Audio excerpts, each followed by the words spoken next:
ತುಂಬ ಶಕ್ತಿಶಾಲಿ ದಿನ. ಆದ್ದರಿಂದ ಈ ದಿನ ನೆನಪಿಟ್ಟುಕೊಂಡು ಈ 2 ವಸ್ತುಗಳನ್ನು ಮನೆಗೆ ತಂದರೆ ಸಾಕು. ಕುಳಿತು ತಿಂದರೂ ಮುಗಿಯದಷ್ಟು ಐಶ್ವರ್ಯ ಬರುತ್ತದೆ. ಲಕ್ಷ್ಮೀದೇವಿಯ ಅನುಗ್ರಹ ಲಭಿಸುತ್ತದೆ. ಶಿವನ ಅನುಗ್ರಹವು ಲಭಿಸುತ್ತದೆ. ಲಕ್ಷ್ಮೀದೇವಿ ನಿಮ್ಮ ಮನೆಯಲ್ಲಿ ನೆಲೆಸುತ್ತಾಳೆ. ಈ ದಿನ ಈ ವಸ್ತುಗಳನ್ನು ಖರೀದಿಸಿದರೆ ಸಾಕು, ನಿಮ್ಮ ಮನೆಯಲ್ಲಿ ಸಂಪತ್ತಿನ ಮಳೆಯಾಗುತ್ತದೆ. ಆದ್ದರಿಂದ ಈ ದಿನ ನೀವು ಈ ವಸ್ತುಗಳನ್ನು ಖಂಡಿತವಾಗಿ ಖರೀದಿಸಿ. ಈ ವಸ್ತುಗಳು ಅತ್ಯಂತ ಪವಿತ್ರವಾದವು, ತುಂಬ ಶಕ್ತಿಶಾಲಿ, ದೇವಿಗೆ ತುಂಬ ಪ್ರಿಯವಾದವು. ಆದ್ದರಿಂದ ಈ ವಸ್ತುಗಳನ್ನು ಖರೀದಿಸೋದ್ರಿಂದ ನಿಮಗೆ ಉತ್ತಮ ಫಲಿತಾಂಶಗಳು ಸಿಗುತ್ತವೆ ಮತ್ತು ನಿಮ್ಮ ಕಷ್ಟಗಳು ದೂರವಾಗುತ್ತವೆ. ಈ ವಸ್ತುಗಳು ನಿಮ್ಮ ಜೀವನವನ್ನು ಅದ್ಭುತವಾಗಿ ಬದಲಾಯಿಸುತ್ತವೆ. ಆದ್ದರಿಂದ ಈ ವಸ್ತುಗಳನ್ನು ನಿಮ್ಮ ಮನೆಗೆ ತನ್ನಿ. ಹಾಗಾದರೆ ಈ ದಿನ ಯಾವ ವಸ್ತುಗಳನ್ನು ಖರೀದಿಸಬೇಕು, ಯಾವ ವಸ್ತುಗಳನ್ನು ಖರೀದಿಸಿದರೆ ಧನ ಲಾಭವಾಗುತ್ತದೆ ಎಂಬುದನ್ನು ಈಗ ನಾವು ಈ ವಿಡಿಯೋದಲ್ಲಿ ವಿವರವಾಗಿ ತಿಳಿದುಕೊಳ್ಳೋಣ. ಅದಕ್ಕೂ ಮುಂಚೆ ನೀವಿನ್ನು ಚಾನಲ್ಗೆ ಸಬ್ಸ್ಕ್ರೈಬ್ ಆಗಿಲ್ಲ ಅಂದರೆ ಸಬ್ಸ್ಕ್ರೈಬ್ ಆಗಿ, ಹಾಗೆ ವಿಡಿಯೋಗೆ ಲೈಕ್ ಮಾಡಿ, ವಿಡಿಯೋ ಸ್ಕಿಪ್ ಮಾಡದೆ ಕೊನೆ ತನಕ ನೋಡಿ. ಎಲ್ಲರೂ ಭಕ್ತಿಯಿಂದ ಓಂ ಶ್ರೀ ಮಹಾಲಕ್ಷ್ಮಿ ನಮಃ ಅಂತ ಕಮೆಂಟ್ ಮಾಡಿ. ಈ ದಿನ ಒಂದು ಚೊಂಬು ನೀರು ತೆಗೆದುಕೊಂಡು ಆ ನೀರಿನಲ್ಲಿ ಚಿಟಿಕೆ ಅರಿಶಿನ ಬೆರೆಸಿ ನಿಮಗೆ ಹತ್ತಿರವಿರುವ ಅರಳಿ ಮರದ ಬಳಿಗೆ ಹೋಗಿ ಅರಳಿ ಮರಕ್ಕೆ ಈ ನೀರನ್ನು ಅರ್ಪಿಸಿ ಅರಳಿ ಮರದ ಸುತ್ತ 3 ಪ್ರದಕ್ಷಿಣೆ ಮಾಡಿದರೆ ಜಾತಕದಲ್ಲಿರುವ ಗ್ರಹದೋಷಗಳು ನಿವಾರಣೆಯಾಗುತ್ತವೆ. ಮುಖ್ಯವಾಗಿ ಹಣದ ಸಮಸ್ಯೆಗಳಿಂದ ಹೊರಬರಲು ಸಾಧ್ಯವಾಗುತ್ತದೆ. ಆದ್ದರಿಂದ ಜಾತಕ ದೋಷಗಳು ನಿವಾರಣೆಯಾಗಬೇಕಾದರೆ ಇಂದು ಅರಳಿ ಮರಕ್ಕೆ ಅರಿಶಿನ ಬೆರೆಸಿದ ನೀರನ್ನು ಅರ್ಪಿಸಿ. ಇನ್ನು ಈ ದಿನ 2 ವಸ್ತುಗಳನ್ನು ಖರೀದಿಸಿ ಮನೆಗೆ ತಂದರೆ ಸಾಕು. 4 ದಿಕ್ಕುಗಳಿಂದ ಹಣ ಹರಿದು ಬರುತ್ತದೆ. ಪೀಳಿಗೆಯಿಂದ ಪೀಳಿಗೆಗೆ ಕಡಿಮೆಯಾಗದ ಐಶ್ವರ್ಯ ಬರುತ್ತದೆ ಎಂದು ಶಾಸ್ತ್ರಗಳು ಹೇಳುತ್ತವೆ. ಇಂದು ನೀವು ಏನು ಮಾಡಿದರೂ ಮಾಡದಿದ್ದರೂ ಈ 2 ವಸ್ತುಗಳನ್ನು ಖರೀದಿಸಿ ತಂದರೆ ಲೆಕ್ಕವಿಲ್ಲದಷ್ಟು ಐಶ್ವರ್ಯಗಳು ಬರುತ್ತವೆ. ಲಕ್ಷ್ಮೀದೇವಿಯ ಅನುಗ್ರಹ ಲಭಿಸುತ್ತದೆ. ಶಿವನ ಅನುಗ್ರಹವು ಲಭಿಸುತ್ತದೆ. ವರ್ಷವಿಡೀ ಹಣಕ್ಕೆ ಕೊರತೆಯಾಗುವುದಿಲ್ಲ ಎಂದು ಶಾಸ್ತ್ರಗಳು ಹೇಳುತ್ತವೆ. ಈ ದಿನ ಮನೆಗೆ ತರಬೇಕಾದ ವಸ್ತುಗಳಲ್ಲಿ ಮೊದಲನೆಯದು ಯಾವುದು ಅಂದರೆ ಅರಿಶಿನ. ಈ ದಿನ ನಾವು ಅರಿಶಿನವನ್ನು ಮನೆಗೆ ತಂದರೆ ತುಂಬ ಒಳ್ಳೆಯದು. ಅರಿಶಿನವನ್ನು ಮನೆಗೆ ತಂದರೆ ಶಿವನು ನಮ್ಮನ್ನು ಇಷ್ಟಪಡುತ್ತಾನೆ. ಅಷ್ಟೇ ಅಲ್ಲದೆ ಲಕ್ಷ್ಮೀ ದೇವಿಯ ಸ್ವರೂಪ. ಅರಿಶಿನವನ್ನು ಇಂದು ಮನೆಗೆ ತರೋದ್ರಿಂದ ಸಾಕಷ್ಟು ಸಂಪತ್ತಿನ ಜೊತೆಗೆ ಉತ್ತಮ ಯೋಗಗಳು ಲಭಿಸುತ್ತವೆ. ಅಷ್ಟೈಶ್ವರ್ಯಗಳು ಪ್ರಾಪ್ತವಾಗುವಂತೆ ಆ ಲಕ್ಷ್ಮೀ ದೇವಿ ನೋಡಿಕೊಳ್ತಾಳೆ. ಅರಿಶಿನವು ಮಂಗಳಕರ ಮತ್ತು ಶುಭಕರವಾದ್ದರಿಂದ ಮನೆಯಲ್ಲಿ ಶುಭ ಕಾರ್ಯಗಳು ನಡೆಯಲಿಲ್ಲ ಎಂದು ದುಃಖಿಸುವವರು, ನಮ್ಮ ಮನೆಯಲ್ಲಿ ಯಾವುದೇ ಶುಭ ಕಾರ್ಯ ನಡೆಯುತ್ತಿಲ್ಲ ಎಂದು ಚಿಂತಿಸುವವರು ಈ ದಿನ ಅರಿಶಿನವನ್ನು ಮನೆಗೆ ತರುವುದರಿಂದ ಮನೆಯಲ್ಲಿ ಯಾವುದಾದರೂ ಒಂದು ಶುಭ ಕಾರ್ಯ ನಡೆಯುತ್ತದೆ ಎಂದು ಶಾಸ್ತ್ರಗಳು ಹೇಳುತ್ತವೆ. ಪುರಾಣಗಳ ಪ್ರಕಾರ ಇಂದು ಅರಿಶಿನವನ್ನು ಮನೆಗೆ ತಂದರೆ ಒಂದು ಉತ್ತಮ ಸಕಾರಾತ್ಮಕ ಶಕ್ತಿ ಬರುತ್ತದೆ. ಕೆಟ್ಟದ್ದು ಮನೆಯಿಂದ ಹೊರಗೆ ಹೋಗುತ್ತದೆ.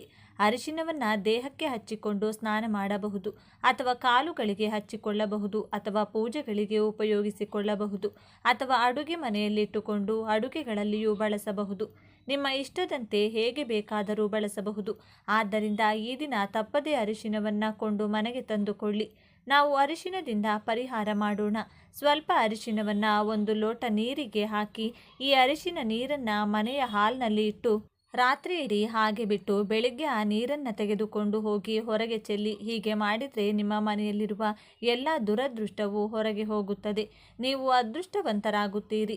ಲಕ್ಷ್ಮೀ ದೇವಿ ಅನುಗ್ರಹಿಸಿ ಬೇಕಾದಷ್ಟು ಆಸ್ತಿ ಐಶ್ವರ್ಯವನ್ನು ನೀಡುತ್ತಾಳೆ. ಆದ್ದರಿಂದ ಅರಿಶಿನದಿಂದ ಈ ಪರಿಹಾರ ಮಾಡಿ ಉತ್ತಮ ಫಲಿತಾಂಶಗಳನ್ನು ಪಡೆಯಿರಿ. ಅಷ್ಟೇ ಅಲ್ಲದೆ ಇಂದು ಅರಿಶಿನವನ್ನು ಮನೆಗೆ ತರೋದ್ರಿಂದ ಮನೆಯಲ್ಲಿ ಮಂಗಳಕರ ಕಾರ್ಯಗಳು ನಡೆಯುತ್ತವೆ. ಇನ್ನು ಈ ದಿನದಂದು ಮನೆಗೆ ತರಬೇಕಾದ 2ನೇ ವಸ್ತು ಎಂದರೆ ಏಲಕ್ಕಿ. ಏಕೆಂದರೆ ಏಲಕ್ಕಿ ಯಾಕೆ ತರಬೇಕು ಅಂದರೆ ಲಕ್ಷ್ಮೀದೇವಿಗೆ ಬಹಳ ಇಷ್ಟ. ಅಮ್ಮನವರಿಗೆ ಏಲಕ್ಕಿಯನ್ನು ಮನೆಗೆ ತರುವುದು ಬಹಳ ಪ್ರೀತಿಯ ವಿಷಯ. ಈ ದಿನ ಏಲಕ್ಕಿಯನ್ನು ಮನೆಗೆ ತಂದರೆ ಅದೃಷ್ಟ ಮತ್ತು ಐಶ್ವರ್ಯ ಒಟ್ಟಿಗೆ ಬರುತ್ತವೆ. ಅಕ್ಷಯ ಸಂಪತ್ತು ನಮ್ಮದಾಗುತ್ತದೆ. ಅಮ್ಮನವರ ಕರುಣಾ ಕಟಾಕ್ಷಗಳು ಲಭಿಸುತ್ತವೆ. ಧನಲಾಭ ಉಂಟಾಗುತ್ತದೆ. ಅನೇಕ ಜನರು ಹಣದ ವಿಷಯದಲ್ಲಿ ಬಹಳಷ್ಟು ತೊಂದರೆಗಳನ್ನು ಎದುರಿಸುತ್ತಾರೆ. ಹಣ ಬರುತ್ತಿಲ್ಲ, ಸಂಪಾದಿಸಿದ್ದು ಉಳಿಯುತ್ತಿಲ್ಲ, ಎಷ್ಟೇ ಸಂಪಾದಿಸಿದ ನಮ್ಮ ಜೀವನ ಬದಲಾಗುತ್ತಿಲ್ಲ ಎಂದು ದುಃಖಪಡುತ್ತಾರೆ. ಇಂದು ಖಂಡಿತವಾಗಿಯೂ ಏಲಕ್ಕಿ ಪ್ಯಾಕೆಟನ್ನು ಮನೆಗೆ ತಂದುಕೊಳ್ಳಿ. ಇದಕ್ಕಾಗಿ ನೀವು ಹೆಚ್ಚು ಖರ್ಚು ಮಾಡುವ ಅಗತ್ಯವಿಲ್ಲ. 5 ರೂಪಾಯಿಗಳ ಏಲಕ್ಕಿ ಪ್ಯಾಕೆಟ್ ತಂದರೂ ಸಾಕು, ಬಹಳ ಒಳ್ಳೆಯ ಶುಭ ಫಲಿತಾಂಶ ಸಿಗುತ್ತದೆ. ನಮ್ಮ ಜೀವನ ಬದಲಾಗುತ್ತದೆ. ಆದ್ದರಿಂದ ಇಂದು ಏಲಕ್ಕಿ ಪ್ಯಾಕೆಟನ್ನು ಮನೆಗೆ ತಂದುಕೊಳ್ಳಿ. ಮನೆಯನ್ನು ಸ್ವಚ್ಛಗೊಳಿಸಿದ ನಂತರ ಮನೆಯಲ್ಲಿ ದೇವರ ಫೋಟೋ ಮುಂದೆ ಏಲಕ್ಕಿ ಪ್ಯಾಕೆಟ್ನಿಂದ 4 ಏಲಕ್ಕಿಗಳನ್ನು ತೆಗೆದು ದೇವರ ಫೋಟೋ ಮುಂದೆ ಇಟ್ಟು ಪೂಜಿಸಿ. ಪೂಜೆ ಎಂದರೆ ಚಿಕ್ಕದಾಗಿ ಪೂಜೆ ಮಾಡಿ 4 ಏಲಕ್ಕಿಗಳನ್ನು ದೇವರ ಮುಂದೆ ಇಡಿ. ನಂತರ ಸಂಕಲ್ಪ ಹೇಳಿಕೊಳ್ಳಿ.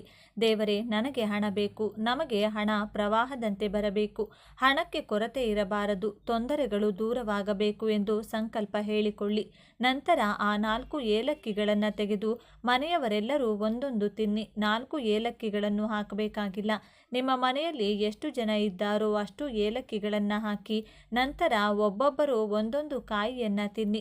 ಹೀಗೆ ತಿಂದರೆ ನಿಮ್ಮ ಅದೃಷ್ಟ ಬದಲಾಗುತ್ತದೆ, ಬೇಕಾದಷ್ಟು ಹಣ ಬರುತ್ತದೆ, ಸಂಪತ್ತು ಬರುತ್ತದೆ, ಯಾವುದೇ ಅಡೆತಡೆ ಇರುವುದಿಲ್ಲ, ಲಕ್ಷ್ಮಿ ಅನುಗ್ರಹ ಸಿಗುತ್ತದೆ, ಬೇಕಾದಷ್ಟು ಐಶ್ವರ್ಯ ಬರುತ್ತದೆ. ತಂದುಕೊಳ್ಳಲು ಸಾಧ್ಯವಾಗದವರು ಕನಿಷ್ಠ ಈ 2ರಲ್ಲಿ ಯಾವುದಾದರೂ ಒಂದು ವಸ್ತುವನ್ನು ತೆಗೆದುಕೊಂಡ್ರೆ ಸಾಕು, ತಲೆಮಾರುಗಳವರೆಗೂ ಕಡಿಮೆಯಾಗದ ಐಶ್ವರ್ಯ ಬರುತ್ತದೆ. ಇವು 2 ಅಲ್ಲ, ಈ ದಿನ ಡಮರುಗವನ್ನು ಖರೀದಿಸಿ ತಂದುಕೊಂಡ್ರೆ ಅಪ್ರತಿಮ ರಾಜಯೋಗ ಪ್ರಾಪ್ತಿಯಾಗುತ್ತದೆ. ಶಿವನಿಗೆ ಡಮರುಗ ಎಂದರೆ ತುಂಬ ಇಷ್ಟ. ಡಮರುಗ ಶಬ್ದ ಎಂದರೆ ಶಿವನಿಗೆ ಮಹಾಪ್ರೀತಿ. ಅದಕ್ಕಾಗಿಯೇ ಶಿವನ ಕೈಯಲ್ಲಿ ಯಾವಾಗಲೂ ಡಮರುಗ ಇರುತ್ತದೆ. ಡಮರುಗದಿಂದ ಹೊರಹೊಮ್ಮುವ ಶಬ್ದಗಳು ಭಾಷೆಯಾಗಿ ಮಾರ್ಪಟ್ಟಿವೆ. ಸನಾತನ ಧರ್ಮ ಹೇಳುತ್ತದೆ, ಶಿವನು ತಾಂಡವ ಮಾಡಿದಾಗ ಡಮರುಗವನ್ನು ನುಡಿಸುತ್ತಾನೆ. ಒಂದು ಸಣ್ಣ ಡಮರುಗವನ್ನು ಖರೀದಿಸಿ ತಂದುಕೊಳ್ಳಿ. ಪೂಜಾ ಸ್ಟೋರ್ಗಳಲ್ಲಿ ಸಿಗುತ್ತದೆ. ಆದ್ದರಿಂದ ಈ ದಿನ ಒಂದು ಸಣ್ಣ ಡಮರುಗವನ್ನು ಖರೀದಿಸಿ ತಂದುಕೊಂಡು ಪೂಜಾ ಕೋಣೆಯಲ್ಲಿಟ್ಟುಕೊಳ್ಳಿ. ಹೀಗೆ ಇಟ್ಕೊಳ್ಳೋದ್ರಿಂದ ಶಿವನ ಅನುಗ್ರಹ ಲಭಿಸುತ್ತದೆ, ಲಕ್ಷ್ಮಿ ಕಟಾಕ್ಷ ಸಿಗುತ್ತದೆ. ಹೀಗೆ ತಂದ ಡಮರುಗವನ್ನು ಆಗಾಗ ಮನೆಯಲ್ಲಿ ನುಡಿಸಿದರೆ ಮನೆಯಲ್ಲಿರುವ ನಕಾರಾತ್ಮಕ ಶಕ್ತಿ ಎಲ್ಲವೂ ಹೋಗುತ್ತದೆ. ಹೀಗೆ ಡಮರುಗವನ್ನು ಮನೆಗೆ ತಂದುಕೊಳ್ಳುವುದರಿಂದ ಮನೆಯಲ್ಲಿರುವ ದುಷ್ಟಶಕ್ತಿಗಳು, ನಕಾರಾತ್ಮಕ ಶಕ್ತಿ ಎಲ್ಲವೂ ಹೋಗುತ್ತವೆ, ದಾರಿದ್ರ್ಯ ಹೋಗುತ್ತದೆ, ಅಷ್ಟೈಶ್ವರ್ಯಗಳು ಸಿಗುತ್ತವೆ. ಇನ್ನು ನೀವು ಸಾಸಿವೆಗಳನ್ನು ಸಹ ಖರೀದಿಸಬಹುದು. ಸಾಸಿವೆ ಅಂದರೆ ಕಪ್ಪು ಸಾಸಿವೆ ಇರುತ್ತದೆ ಅಲ್ವೇ, ಅದು. ಸಾಸಿವೆ ಅಂದರೆ ಲಕ್ಷ್ಮೀ ದೇವಿಗೆ ತುಂಬ ಇಷ್ಟವಾದ್ದರಿಂದ ಸಾಸಿವೆಗಳನ್ನು ಮನೆಗೆ ತರಬೇಕು. ಸಾಸಿವೆಗಳನ್ನು ಮನೆಗೆ ತಂದರೆ ಆ ಸಾಸಿವೆಗಳ ಜೊತೆಗೆ ಲಕ್ಷ್ಮೀ ದೇವಿ ನಮ್ಮ ಮನೆಗೆ ಬರುತ್ತಾಳೆ ಎಂದು ನಮ್ಮ ಪುರಾಣಗಳು ಹೇಳುತ್ತವೆ. ಸಾಸಿವೆಗಳನ್ನು ಮನೆಗೆ ತಂದ ನಂತರ ಆ ಸಾಸಿವೆಗಳಿಂದ ನೀವು ಅನೇಕ ರೀತಿಯ ಪರಿಹಾರಗಳನ್ನು ಮಾಡಬಹುದು. ಇಲ್ಲದಿದ್ದರೆ ನೀವು ಇವುಗಳನ್ನು ಸಹ ಪ್ರತಿದಿನ ಅಡುಗೆಯಲ್ಲಿ ಬಳಸಬಹುದು. ಅದರಿಂದಲೂ ಫಲಿತಾಂಶಗಳಿರುತ್ತವೆ. ತದನಂತರ ದೇವಿಯ ಚಿತ್ರದ ಮುಂದೆ ಸ್ವಲ್ಪ ಸಮಯ ಇಟ್ಟು ನಂತರ ತೆಗೆದು ಹಾಕಿ ಅವರೊಂದಿಗೆ ಪರಿಹಾರ ಮಾಡಿಕೊಳ್ಳಬಹುದು. ಇಲ್ಲದಿದ್ದರೆ ಅಡುಗೆಯಲ್ಲಿ ಬಳಸಬಹುದು. ಇಂದು ಸಾಸಿವೆಯನ್ನು ಖರೀದಿಸಿ ತಂದರೆ ಲಕ್ಷ್ಮೀ ದೇವಿಯ ಅನುಗ್ರಹದ ಜೊತೆಗೆ ನಮಗೆ ಐಶ್ವರ್ಯವು ಲಭಿಸುತ್ತದೆ, ಉತ್ತಮ ಅಭಿವೃದ್ಧಿ ಇರುತ್ತದೆ, ಬಾಗಿಲುಗಳು ತೆರೆಯುವುದರ ಜೊತೆಗೆ ಹಣವು ನಮ್ಮ ಕಡೆಗೆ ಆಕರ್ಷಿತವಾಗಲು ಹೆಚ್ಚಿನ ಅವಕಾಶವಿರುತ್ತದೆ. ಆದ್ದರಿಂದ ಸಾಸಿವೆಯನ್ನು ತಪ್ಪದೆ ನಿಮ್ಮ ಮನೆಗೆ ತಂದುಕೊಂಡು ನೀವು ಪರಿಹಾರಗಳನ್ನು ಮಾಡಿಕೊಳ್ಳಬಹುದು. ಅಡುಗೆಯಲ್ಲಿ ಬಳಸಬಹುದು, ಪರಿಹಾರ ಮಾಡಲು ಬಳಸಬಹುದು. 1 ಚಮಚ ಸಾಸಿವೆಯನ್ನು ಗಾಜಿನ ಗ್ಲಾಸ್ನಲ್ಲಿ ಹಾಕಿ ನಂತರ ಆ ಗ್ಲಾಸ್ನಲ್ಲಿ ನೀರು ಹಾಕಿ ಆ ನೀರಿನಲ್ಲಿ 1 ಚಿಟಿಕೆ ಅರಿಶಿನ ಹಾಕಿ ನಂತರ ಇವೆಲ್ಲವನ್ನು ಚೆನ್ನಾಗಿ ಮಿಶ್ರಣ ಮಾಡಿ ಆ ಗ್ಲಾಸನ್ನು ಕೈಯಲ್ಲಿಡಿದುಕೊಂಡು ಮನೆ ಸುತ್ತ ತಿರುಗಾಡಿ ಕೊನೆಯಲ್ಲಿ ಗಾಜನ್ನು ತೆಗೆದುಕೊಂಡು ಹೋಗಿ ಅಡುಗೆ ಮನೆಯ ಒಂದು ಮೂಲೆಯಲ್ಲಿಡಿ. 24 ಗಂಟೆಗಳ ಕಾಲ ಹಾಗೆಯೇ ಬಿಡಿ. 24 ಗಂಟೆಗಳ ನಂತರ ಆ ನೀರನ್ನು ತೆಗೆದು ಮನೆಯಲ್ಲಿರುವ ಗಿಡಗಳಿಗೆ ಹಾಕಿ. ಇಲ್ಲದಿದ್ದರೆ ಅದನ್ನು ಎಲ್ಲಿಯಾದರೂ ಚರಂಡಿಯಲ್ಲಿ ಹಾಕಿ. ಹೀಗೆ ಮಾಡುವುದರಿಂದ ಮನೆಯಲ್ಲಿರುವ ಎಲ್ಲ ದಾರಿದ್ರ್ಯ ದೂರವಾಗುತ್ತದೆ, ಹಣದ ಒಳಹರಿವು ಹೆಚ್ಚಾಗುತ್ತದೆ. ಈ ದಿನದಂದು ಎಲ್ಲರೂ ನೆನಪಿಟ್ಟುಕೊಂಡು ಈ 4 ವಸ್ತುಗಳಲ್ಲಿ 2 ವಸ್ತುಗಳನ್ನು ಖರೀದಿಸಿ ಮನೆಗೆ ತನ್ನಿ. ಈ 4 ವಸ್ತುಗಳಲ್ಲಿ ನೀವು ಕೇವಲ 2 ವಸ್ತುಗಳನ್ನು ತಂದುಕೊಳ್ಳಿ. ನಿಮಗೆ ಯಾವುದು ಅವಶ್ಯಕವೋ ಅದನ್ನು ತಂದುಕೊಳ್ಳಿ. ಲಕ್ಷ್ಮೀ ದೇವಿಯ ಅನುಗ್ರಹ, ಶಿವನ ಅನುಗ್ರಹ ಸಿಗುತ್ತದೆ. ಆದ್ದರಿಂದ ಹೀಗೆ 2 ವಸ್ತುಗಳನ್ನಾದರೂ ನಿಮ್ಮ ಮನೆಗೆ ತಂದುಕೊಳ್ಳಿ. ಹಾಗೆ ತಂದುಕೊಂಡ್ರೆ ನಿಮಗೆ ಒಳ್ಳೆಯದು. ಮುಟ್ಟಿದ್ದೆಲ್ಲ ಚಿನ್ನವಾಗುತ್ತದೆ. ಕೋಟಿಗಟ್ಟಲೆ ಸಂಪತ್ತಿನ ಒಡೆಯರಾಗುತ್ತೀರಿ. ಇನ್ನು ನಿಮಗೆ ಕುಳಿತು ತಿಂದರೂ ತೀರದ ಆಸ್ತಿ ಸಿಗುತ್ತದೆ. ಅದೇ ರೀತಿ ದೇವಿಯು ನಿಮ್ಮ ಮನೆಯಲ್ಲಿ ನೆಲೆಸಿ ನಿಮಗೆ ಬೇಕಾದಷ್ಟು ಐಶ್ವರ್ಯವನ್ನು ನೀಡುತ್ತಾಳೆ.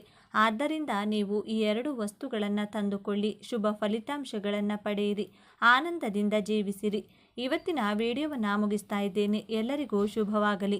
ಈ ವಿಚಾರಗಳು ನಿಮಗೆ ಇಷ್ಟ ಆಗಿದೆ ಅಂತ ಭಾವಿಸ್ತಿದ್ದೇನೆ. ಇಷ್ಟ ಆಗಿದ್ದರೆ ನಮ್ಮ ಚಾನಲ್ನ ತಪ್ಪದೇ ಸಬ್ಸ್ಕ್ರೈಬ್ ಮಾಡಿಕೊಳ್ಳಿ. ಈ ವಿಡಿಯೋಗೆ ಒಂದು ಲೈಕ್ ಕೊಡೋದನ್ನು ಮರಿಬೇಡಿ. ಈ ವಿಡಿಯೋವನ್ನು ನಿಮ್ಮ ಫ್ರೆಂಡ್ಸ್ ಆ್ಯಂಡ್ ಫ್ಯಾಮಿಲಿ ಗ್ರೂಪಲ್ಲಿ ಹೆಚ್ಚು ಶೇರ್ ಮಾಡಿ. ಎಲ್ಲರೂ ಭಕ್ತಿಯಿಂದ ಓಂ ನಮಃ ಶಿವಾಯ ಅಂತ ಕಮೆಂಟ್ ಮಾಡಿ. ಈ ದಿನ ಒಂದು ಮುಷ್ಟಿ ಗೋಧಿ ಹಿಟ್ಟು ಹಾಗೂ ಕರಿಮೆಣಸಿನಿಂದ ಯಾವ ಕೆಲಸವನ್ನ ಮಾಡಿದರೆ ನಿಮ್ಮ ಜೀವನವು 24 ಗಂಟೆಗಳಲ್ಲಿ ಶಿವನ ಅನುಗ್ರಹದಿಂದ ಬದಲಾಗುತ್ತದೆ. ಅದೆಷ್ಟೇ ಕಷ್ಟಗಳಿಂದಲೂ ಪಾರ್ವತಿ ದೇವಿಯ ಕೃಪೆಯಿಂದ ಮುಟ್ಟಿದ್ದೆಲ್ಲ ಬಂಗಾರವಾಗುವಷ್ಟು ಅದೃಷ್ಟ ಕೂಡಿ ಬರುತ್ತೆ. ಯಾವ ದೇವರುಗಳನ್ನ ತಪ್ಪದೇ ಪೂಜಿಸಬೇಕು, ಯಾವ ಒಂದು ವಿಶೇಷ ಮಂತ್ರವನ್ನ ಹೇಳಿಕೊಳ್ಳಬೇಕು ಅಂತ ಇವತ್ತಿನ ಈ ವಿಡಿಯೋದಲ್ಲಿ ಸಂಪೂರ್ಣವಾಗಿ ತಿಳಿಸಿಕೊಡ್ತೀವಿ ಬನ್ನಿ. ಇನ್ನು ಮೊಸರು ಹಾಗೂ 3 ಚಿಟಿಕೆ ಕುಂಕುಮದಿಂದ ಈ ಕೆಲಸವನ್ನ ಮಾಡಿ ನೀವು ಕೇಳಿದ ಕೋರಿಕೆಗಳು ನೆರವೇರುತ್ತದೆ. ಸಾಕ್ಷಾತ್ ಮಹಾಲಕ್ಷ್ಮಿ ಹಾಗೂ ದುರ್ಗಾದೇವಿಯ ಅನುಗ್ರಹಕ್ಕೋಸ್ಕರ ಯಾವ ಕೆಲಸಗಳನ್ನ ಈ ಶುಕ್ರವಾರ ಮಾಡಿಕೊಳ್ಬೇಕು, ಯಾವ ವಿಶೇಷ ಎಲೆಯನ್ನ ಮನೆಗೆ ತಂದ್ರೆ ದುಷ್ಟಶಕ್ತಿಗಳು ನಾಶವಾಗಿ ಹಣ, ಆರೋಗ್ಯ, ನೆಮ್ಮದಿ ಪ್ರಾಪ್ತಿಯಾಗುತ್ತದೆ ಎಂದು ಇವತ್ತಿನ ಈ ವಿಡಿಯೋದಲ್ಲಿ ಸಂಪೂರ್ಣವಾಗಿ ತಿಳಿಸಿಕೊಡ್ತೀವಿ ಬನ್ನಿ. ಎಲ್ಲರೂ ಭಕ್ತಿಯಿಂದ ಜೈ ಮಹಾಲಕ್ಷ್ಮಿ ಅಂತ ಕಮೆಂಟ್ ಮಾಡಿ. ಎಷ್ಟೋ ಜನ ಕಾಯುತ್ತೀರಿ, ದೇವಿಗೆ ಅತ್ಯಂತ ಪ್ರಿಯವಾದ ಮಾಸವಾಗಿದೆ. ಈ ಮಾಸದಲ್ಲಿ ಬರುವ ಶುಕ್ರವಾರಗಳೆಂದು ಮಾಡುವ ಪೂಜೆ ಅನುಷ್ಠಾನಗಳು ದುರ್ಗಾ ಮಾತೆಗೆ, ಲಕ್ಷ್ಮೀ ದೇವಿಗೆ ಅತ್ಯಂತ ಪ್ರಿಯವಾಗುತ್ತದೆ. ಶುಕ್ರವಾರದಂದು ಮನೆಗೆ ತಪ್ಪದೆ ಬೇವಿನ ಎಲೆಗಳನ್ನು ತನ್ನಿ. ಮನೆಯಲ್ಲಿ ಕಳಸ ಇಡುವ ಪದ್ಧತಿ ಇದ್ರೆ ತಪ್ಪದೆ ಕಳಸ ಇಡುವ ಪದ್ಧತಿ ಇಲ್ಲವೆಂದರೂ ಚಿಕ್ಕದಾಗಿ ಕಲಶ ಇಟ್ಟು ಈ ಒಂದು ವಿಧಾನವನ್ನು ಪಾಲಿಸಿ. ಒಂದು ಚೊಂಬಿಗೆ ನೀರು ತುಂಬಿಸಿ ಅದರಲ್ಲಿ ಬೇವಿನ ಎಲೆಗಳನ್ನು ಹಾಕಿ ಅರಿಶಿನ, ಕುಂಕುಮ, ಅಕ್ಷತೆ, ಒಂದು ನಾಣ್ಯ, ಒಂದು ನಿಂಬೆಹಣ್ಣನ್ನು ಕಲಶಕ್ಕೆ ಹಾಕಿ ಕಲಶಕ್ಕೆ ಒಂದು ಸುತ್ತು ಅರಿಶಿನದ ದಾರವನ್ನು ಕಟ್ಟಿ ಕಲಶದ ಮುಂದೆ ಸಿಹಿ ನೈವೇದ್ಯ ಇಟ್ಟು ದುರ್ಗಾ ಮಾತೆಗೆ ಹೀಗೆ ಬೇಡಿಕೊಳ್ಳಿ. ಅಮ್ಮ ದುರ್ಗೆ, ಚೌಡೇಶ್ವರಿ, ಚಾಮುಂಡೇಶ್ವರಿ, ಕಾಳಿಕಾದೇವಿ, ಗ್ರಾಮ ದೇವತೆ, ಹೀಗೆ ನಿಮಗೆ ಇಷ್ಟವಾದ ದೇವಿ ದೇವತೆಗಳ ಹೆಸರನ್ನ ಹೇಳಿ. ಎಷ್ಟೋ ಕುಟುಂಬಗಳಿಗೆ 100ರಲ್ಲಿ 90ರಷ್ಟು ಮನೆತನಗಳಿಗೆ ಹೆಣ್ಣು ದೇವರೇ ಮನೆ ದೇವರಾಗಿರುತ್ತಾರೆ. ದೇವಿಯ ಹೆಸರನ್ನ ಹೇಳಿ ಕಲಶ ಇಟ್ಟು ಮದುವೆ ಸಂಕಲ್ಪ, ಸಂತಾನದ ಸಂಕಲ್ಪ, ಸಾಲ ತೀರುವಂತಹ ಸಂಕಲ್ಪ, ಆರೋಗ್ಯ, ಹಣ, ವಿದ್ಯೆ, ಹೊಸ ಉದ್ಯೋಗ, ಶತ್ರುಬಾಧೆ, ಯಾವುದೇ ಕಷ್ಟಗಳಿದ್ದರೂ ದೂರ ಮಾಡುತ್ತಾ ಎಂದು ಭಕ್ತಿಯಿಂದ ಬೇಡಿಕೊಳ್ಳಿ. ಮೊಸರನ್ನದ ಜೊತೆಗೆ ಸಿಹಿ ಪೊಂಗಲನ್ನ ಮಾಡಿ ಕಲಶದ ಮುಂದೆ ನೈವೇದ್ಯವನ್ನ ಇಡಿ. ದುರ್ಗಾ ಅಷ್ಟೋತ್ತರ, ಲಲಿತ ಸಹಸ್ರನಾಮ ಪಾರಾಯಣ ಮಾಡುತ್ತಾ ಶುಕ್ರವಾರದ ಪೂಜೆಯನ್ನು ಮಾಡಿಕೊಳ್ಳಿ.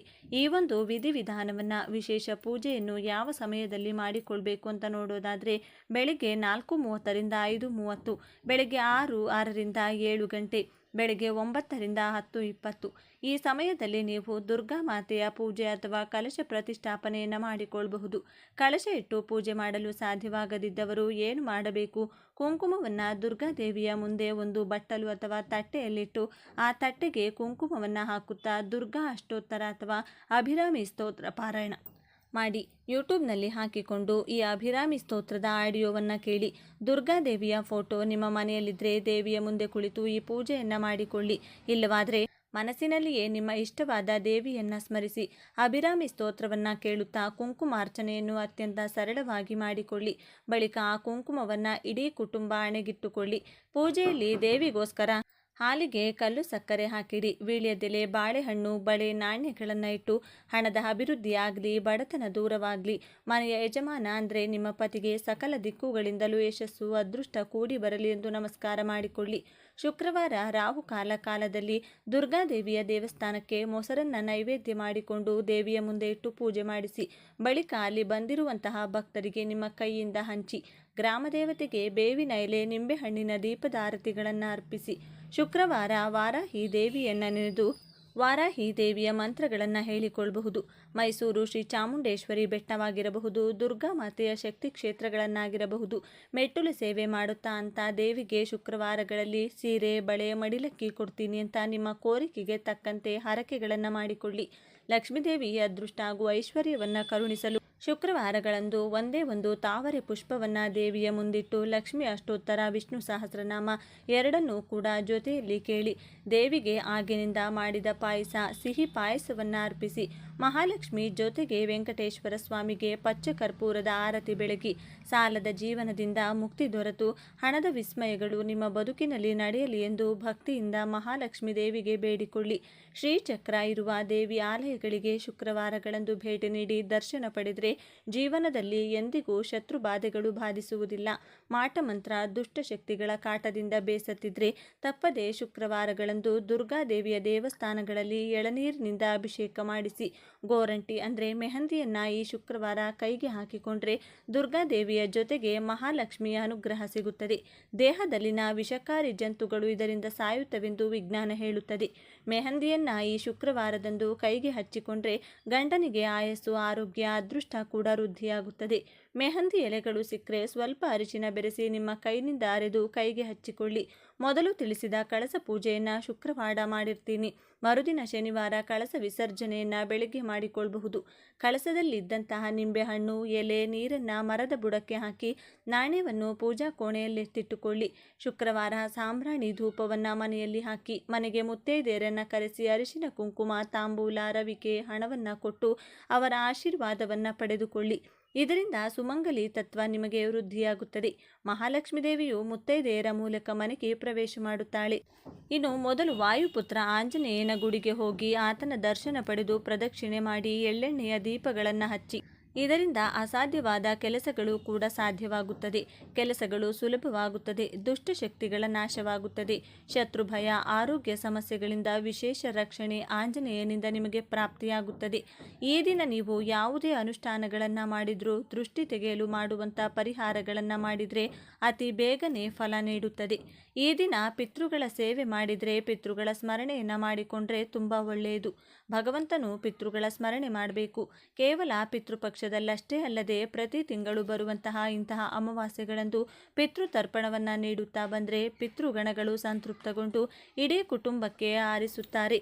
ಇದರಿಂದ ನಿಮ್ಮ ಮನೆಯಲ್ಲಿರುವಂತಹ ಎಲ್ಲ ಅನಾರೋಗ್ಯ ಸಮಸ್ಯೆ, ಕಾರ್ಯ ಅಡೆತಡೆ, ಹಣದ ಸಂಕಷ್ಟ ದೂರವಾಗಿ ಉತ್ತಮೋತ್ತಮ ಫಲಗಳು ಸಿಗುತ್ತದೆ. ಈ ದಿನ ಪಿತೃಗಳಿಗೆ ತಪ್ಪದೆ ತರ್ಪಣವನ್ನು ನೀಡಿ ಮನೆಯಲ್ಲಿ ಅಡುಗೆ ಮಾಡಿದ ತಕ್ಷಣ ಅನ್ನವನ್ನು ನೀವು ತಯಾರಿಸಿದ ಆಹಾರವನ್ನು ಮನೆಯ ಹೊರಭಾಗದಲ್ಲಿ ಒಂದು ಎಲೆಯ ಮೇಲಿಟ್ಟು ಪಿತೃಗಳ ಹೆಸರನ್ನು ಮನಸ್ಸಿನಲ್ಲಿ ಸ್ಮರಿಸಿಕೊಳ್ಳಿ. ನಾಳೆ ನದಿ ಸ್ನಾನ ಮಾಡಿದರೆ ತುಂಬ ಒಳ್ಳೆಯದು. ಸಾಧ್ಯ ಆಗಿಲ್ಲ ಅಂದರೆ ಪವಿತ್ರ ನದಿಗಳ ನೀರನ್ನು ಬೆರೆಸಿಕೊಂಡು ಸ್ನಾನ ಮಾಡಿ. ಅದು ಕೂಡ ಸಾಧ್ಯವಾಗಲ್ಲ ಅಂದರೆ ಕಲ್ಲುಪ್ಪು, 5-6 ಬೇವಿನ ಎಲೆಯನ್ನು ಬೆರೆಸಿಕೊಂಡು ಸ್ನಾನ ಮಾಡಿ. ಇದರಿಂದ ದೇಹದಲ್ಲಿನ ಎಲ್ಲ ನೆಗೆಟಿವ್ ಶಕ್ತಿಗಳು ತೊಲಗಿ ಹೋಗುತ್ತದೆ. ಈ ದಿನ ಗೋಧಿ ಹಿಟ್ಟಿನಿಂದ ಮಾಡಬೇಕಾದ ಮುಖ್ಯವಾದ ಕೆಲಸ ಯಾವುದು ಅಂತ ನೋಡೋದಾದರೆ, ಗೋಧಿ ಹಿಟ್ಟಿನಿಂದ ಮನೆಯಲ್ಲಿ ಎಷ್ಟೆಷ್ಟು ಜನ ಇರ್ತೀರೋ ಅಷ್ಟು ಜನರಿಗೆ ಒಂದೊಂದು ಚಪಾತಿಯಂತೆ ತಯಾರು ಮಾಡಿಕೊಂಡು ಆ ಚಪಾತಿಯ ಮೇಲೆ ತುಪ್ಪವನ್ನು ಹಚ್ಚಬೇಕು. ನಂತರ ಕೈನಲ್ಲಿ ಆ ಚಪಾತಿಯನ್ನು ಹಿಡಿದು ಒಬ್ಬೊಬ್ಬರಿಗೆ 3 ಬಾರಿ ಎಡಭಾಗದಿಂದ 3 ಬಾರಿ ಬಲಭಾಗದಿಂದ ತಲೆಯ ಮೇಲೆ ಸುತ್ತಿ ಇಳಿ ತೆಗೆದು ಮನೆಯ ಬಳಿ ಇರುವಂತಹ ಶ್ವಾನಕ್ಕೆ ನೀಡಬೇಕು. ಇದರಿಂದ ನಿಮಗಿರುವ ಎಲ್ಲ ವಿಧವಾದ ದೃಷ್ಟಿ ದೋಷಗಳು ಕಳೆದು ಹೋಗುತ್ತದೆ. ಅಕ್ಕಪಕ್ಕದವರ ದೃಷ್ಟಿ, ಜನರ ಕೆಟ್ಟ ಕಣ್ಣು, ಕೆಲಸ ಮಾಡುವ ಜಾಗದಲ್ಲಿ ಯಾರಾದರೂ ಶತ್ರುಗಳಿದ್ರೆ, ಸಂಬಂಧಿಕರ ಅಸೂಯೆ ಇದ್ದರೆ ದೂರವಾಗುತ್ತದೆ. ಇದರಿಂದ ಸಕಲ ಕಾರ್ಯಗಳಲ್ಲೂ ಯಶಸ್ಸು, ಮಾನಸಿಕ ನೆಮ್ಮದಿ ಸಿಗುತ್ತದೆ. ದೃಷ್ಟಿದೋಷಗಳು ದೂರವಾದರೆ ಸಂಪಾದನೆಗಿರುವಂತಹ ಅಡ್ಡಿಗಳು ಕೂಡ ಕಳೆದು ಹೋಗುತ್ತದೆ.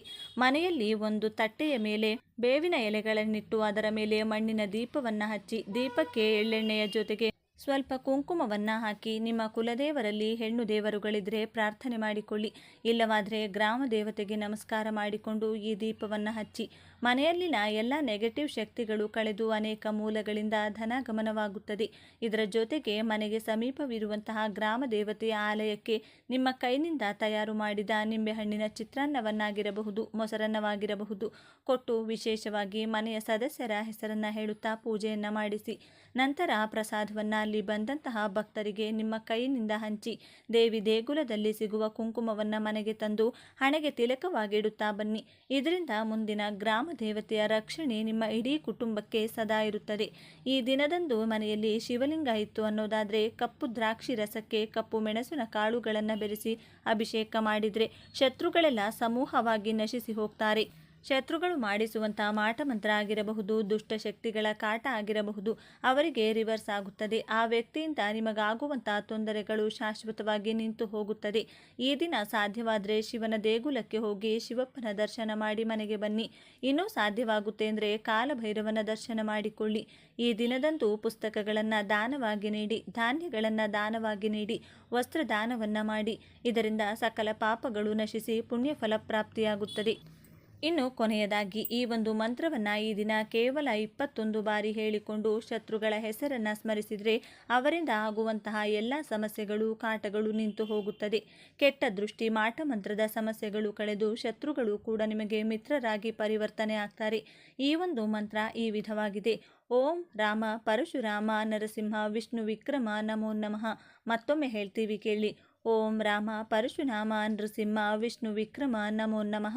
ಈ ಒಂದು ಅದ್ಭುತವಾದ ಮಂತ್ರವನ್ನು ನಾಳೆಯ ದಿನ ಸಾಧ್ಯವಾದಷ್ಟು ಬಾರಿ ಹೇಳಿಕೊಂಡು ವಿಷ್ಣು ದೇವರನ್ನು ವಿವಿಧ ರೀತಿಯಲ್ಲಿ ಸ್ಮರಿಸಿಕೊಳ್ಳಿ. ನೋಡಿದ್ರಲ್ಲ, ಶುಕ್ರವಾರದಂದು ಯಾವೆಲ್ಲ ಕೆಲಸಗಳನ್ನು ಮಾಡಿದರೆ ದುರ್ಗಾ ಮಾತೆ ಹಾಗೂ ಸಾಕ್ಷಾತ್ ಶ್ರೀ ಮಹಾಲಕ್ಷ್ಮಿ ದೇವಿಯು ಮನೆಗೆ ಬಂದು ಕುಟುಂಬದ ರಕ್ಷಣೆ ಮಾಡ್ತಾಳೆ ಅಂತ ಇವತ್ತಿನ ಈ ವಿಡಿಯೋದಲ್ಲಿ ತಿಳಿಸಿಕೊಟ್ಟಿದ್ದೇವೆ.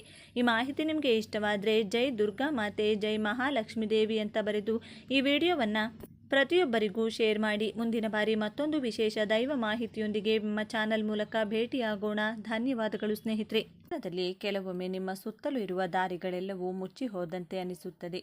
ಯಾರನ್ನು ನಂಬಿದ್ದೇವೋ ಅವರು ಕೈ ಬಿಡುತ್ತಾರೆ. ಆಗ ಕತ್ತಲೆಯಲ್ಲಿ ನಿಂತು ದೇವರೇ, ನನ್ನ ಕೈ ಹಿಡಿಯೋಕೆ ಯಾರೂ ಇಲ್ವಾ ಅಂತ ನಾವು ಕೇಳುತ್ತೇವೆ. ಆದರೆ ನಿಮಗೊಂದು ಆಶ್ಚರ್ಯ ಸತ್ಯ ಗೊತ್ತಾ? ನೀವು ಗೆಲ್ಲುವವರೆಗೂ ನಿಮ್ಮ ಬೆನ್ನ ಹಿಂದೆ ಬೆಟ್ಟದಂತೆ ನಿಂತು ಕಾಯಲು ಭೂಮಿಯ ಮೇಲೆ ಇರುವ ಏಕೈಕ ಜಾಗೃತ ದೈವ ಯಾರು ಗೊತ್ತಾ?